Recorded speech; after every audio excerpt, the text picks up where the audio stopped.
ಸಚಿವ ಜಮೀರ್ ಮತ್ತು Siraj audio viral ವಿಚಾರಕ್ಕೆ ಸಂಬಂಧಪಟ್ಟ ಹಾಗೆ ದಾವಣಗೆರೆ ಸೇಂಟ್ ಠಾಣೆಗೆ ದೂರು ನೀಡಿದ್ದಾರೆ ಮೊಹಮ್ಮದ್ ಸಿರಾಜ್. ತಮ್ಮ ಬೆಂಬಲಿಗರ ಜೊತೆ ಆಗಮಿಸಿ ದೂರನ್ನ ನೀಡಿ ತನಿಖೆಗೆ ಮನವಿಯನ್ನ ಮಾಡಿದ್ದಾರೆ. ಡಿವೈಎಸ್ಪಿ ಬಂಕಾಳೆ ನಾಗಪ್ಪ ಅವರ ಬಳಿ ದೂರು ನೀಡಿ ತನಿಖೆಗೆ ಮನವಿಯನ್ನ ಮಾಡಿಕೊಂಡಿದ್ದಾರೆ ಮೊಹಮ್ಮದ್ ಸಿರಾಜ್. ನನ್ನ ಮಾನಕ್ಕೆ ಹಾನಿ ಮಾಡಲು ದೊಡ್ಡ ರಾಜಕೀಯ ಷಡ್ಯಂತ್ರ ನಡೆಸಲಾಗ್ತಾ ಇದೆ. ಸಚಿವ ಜಮೀರ್ ಕೇವಲ ಪಕ್ಷ ಸಂಘಟನೆಯ ಬಗ್ಗೆ ಮಾತ್ರ ಚರ್ಚಿಸಿದ್ದಾರೆ. ನಾವು ಯಾವುದೇ ರೀತಿಯಲ್ಲಿಯೂ ಪಕ್ಷ ವಿರೋಧಿ ಚಟುವಟಿಕೆಯನ್ನ ಮಾಡಿಲ್ಲ, ಅದರಲ್ಲಿ ಭಾಗಿ ಕೂಡ ಆಗಿಲ್ಲ.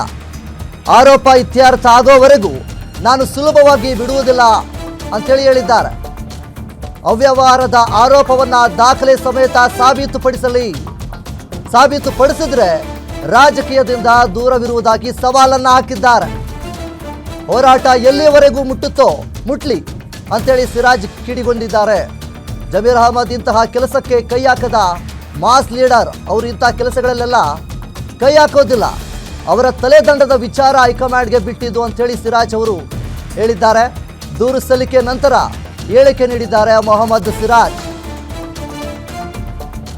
ಇನ್ನು ಜಮೀರ್ ಅಹಮದ್ ಮತ್ತು ಸಿರಾಜ್ ಅವರ ಆಡಿಯೋ ವಿಚಾರಕ್ಕೆ ಸಂಬಂಧಪಟ್ಟ ಹಾಗೆ ಈಗ ದಾವಣಗೆರೆಯ ಸೇಂಟ್ ಠಾಣೆಗೆ ದೂರನ್ನು ನೀಡಿದ್ದಾರೆ ಮೊಹಮ್ಮದ್ ಸಿರಾಜ್ ಅವರು. ತಮ್ಮ ಬೆಂಬಲಿಗರ ಜೊತೆ ಆಗಮಿಸಿ ದೂರ ನೀಡಿದ್ದಾರೆ. ತನಿಖೆಗೆ ಮನವಿಯನ್ನ ಮಾಡಿಕೊಂಡಿದ್ದಾರೆ. ಡಿವೈಎಸ್ಪಿ ಬಂಕಾಳೆ ನಾಗಪ್ಪ ಅವರ ಬಳಿ ದೂರು ನೀಡಿ ತನಿಖೆಗೆ ಮನವಿಯನ್ನ ಮಾಡಿಕೊಂಡಿದ್ದಾರೆ. ನನ್ನ ಮಾನಕ್ಕೆ ಹಾನಿ ಮಾಡಲು ದೊಡ್ಡ ರಾಜಕೀಯ ಷಡ್ಯಂತ್ರ ನಡೆದಿದೆ. ಈಗ ಸಚಿವ ಜಮೀರ್ ಅಹಮದ್ ಖಾನ್ ಅವರು ಇಂಥ ಕೆಲಸಗಳಲ್ಲಿ ಭಾಗಿಯಾಗುವಂಥವರಲ್ಲ. ನಾನೂ ಸಹಿತ ಅವರು ಸಹಿತ ಪಕ್ಷದ ವಿರೋಧ ಚಟುವಟಿಕೆಯಲ್ಲಿ ನಾವು ಭಾಗಿಯಾಗಿಲ್ಲ, ಅಂತಹ ಕೆಲಸವನ್ನು ನಾವು ಮಾಡಿಲ್ಲ ಅಂತೇಳಿ ಹೇಳ್ತಾ ಇದ್ದಾರೆ. ಬೆಳಗ್ಗೆಯಿಂದ ಸಾಕಷ್ಟು ವೈರಲ್ ಆಗಿರುವಂತಹ ಒಂದು ಆಡಿಯೋ, ಅದು ಸಚಿವ ಜಮೀರ್ ಅಹಮದ್ ಮತ್ತು ಮೊಹಮ್ಮದ್ ಸಿರಾಜ್ ಅವರ ಆಡಿಯೋ ಎನ್ನಲಾಗ್ತಾ ಇರುವಂತಹ ಆಡಿಯೋ ಏನಿದೆ ಸಾಕಷ್ಟು ವೈರಲ್ ಆಗ್ತಾ ಇದೆ. ಈಗ ಸದ್ಯದ ಮಟ್ಟಿಗೆ ಏನು ಜಮೀರ್ ಅಹಮದ್ ಖಾನ್ ಅವರು ಅದನ್ನು ಎಐ ಸೃಷ್ಟಿತ ಆಡಿಯೋ ಅಂತ ಹೇಳ್ತಾ ಇದ್ದಾರೆ. ಇನ್ನೊಂದು ಕಡೆ ಮೊಹಮ್ಮದ್ ಸಿರಾಜ್ ಅವರು ದಾವಣಗೆರೆಯ ಸೇಂಟ್ ಠಾಣೆಗೆ ಹೋಗಿ ದೂರು ಕೂಡ ನೀಡಿದ್ದಾರೆ. ಸೊ ಹೀಗಿರಬೇಕಾದ್ರೆ ಇದರಲ್ಲಿ ಯಾವುದು ನಿಜ ಯಾವುದು ಸುಳ್ಳು ಅನ್ನುವಂಥದ್ದು ಕೂಡ ಒಂದು ಕಡೆ ಪ್ರಶ್ನೆ ಕೂಡ ಎದ್ದಿರುವಂಥದ್ದು. ಮುಖ್ಯವಾಗಿ ಮೊಹಮ್ಮದ್ ಸಿರಾಜ್ ಅವರು ದಾವಣಗೆರೆಯ ಸೇಂಟ್ ಠಾಣೆ ಪೊಲೀಸ್ ಠಾಣೆಗೆ ಭೇಟಿ ನೀಡಿ ದೂರನ್ನು ಸಹಿತ ನೀಡಿದ್ದಾರೆ.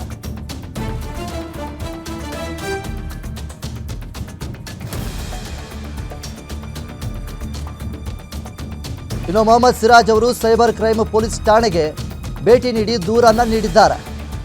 ಯಾವುದೇ ಕಾರಣಕ್ಕೂ ನಾನು ಮತ್ತು ಜಮೀರ್ ಅಹಮದ್ ಅವರು ಇದರಲ್ಲಿ ಭಾಗಿಯಾಗಿಲ್ಲ. ಒಂದು ವೇಳೆ ಇದು ನಿಜವೇ ಆಗಿದ್ದರೆ ಅವರು ಯಾರೆಲ್ಲ ಷಡ್ಯಂತ್ರ ಮಾಡಿದ್ದಾರೆ ಅವರು ಸಾಕ್ಷಿ ಸಮೇತ ಸಾಬೀತುಪಡಿಸಿದ್ರೆ ರಾಜಕೀಯವನ್ನು ಬಿಟ್ಟು ಹೋಗ್ತೀನಿ ಅನ್ನುವಂಥ ನಿಟ್ಟಿನಲ್ಲಿ ಸವಾಲನ್ನು ಹಾಕಿದ್ದಾರೆ ಮೊಹಮ್ಮದ್ ಸಿರಾಜ್ ಅವರು. FIR ಅಂತಾನೆ ತಿಳಿಯಿರಿ, ನಾನು ಬೆಳಗ್ಗೆ ನಿಮಗೆ FIR ಕೊಡ್ತೀನಿ ಅಂತ ಹೇಳಿದ್ದಾರೆ. ಆಗ್ರ ಏನಿಲ್ಲ, ಇದು ಸುಳ್ಳು ಸುದ್ದಿ ಹರಿದಾಡಿ ಇದು ಮಾಡ್ತಾ ಇದೆ ಜಾಲತಾಣದಲ್ಲಿ. ನನ್ನ ಮೇಲೆ ನನ್ನ ಮಾನಕ್ಕೆ ಹಾನಿಯಾಗಿದೆ, ನನ್ನ ಕ್ಯಾರಿಯರ್ಗೆ ಹಾನಿಯಾಗಿದೆ. ಈ ಥರದಿಂದ ಜಮೀರ್ ಸಾಹೇಬ್ರದ್ದು ಮತ್ತು ನಂದು ಫೋಟೋ ಅಂಟಿಸಿ ಈ ಸುಳ್ಳು ಸುದ್ದಿ ಹರದಾಡ್ತಿರೋದು ಕಾನೂನು ಕ್ರಮ ಅವ್ರ ಮೇಲೆ ಜರುಗಿಸ್ಬೇಕು ಅಂತೇಳಿ ನಾನು ಒತ್ತಾಯ ಮಾಡಿದ್ದೀನಿ.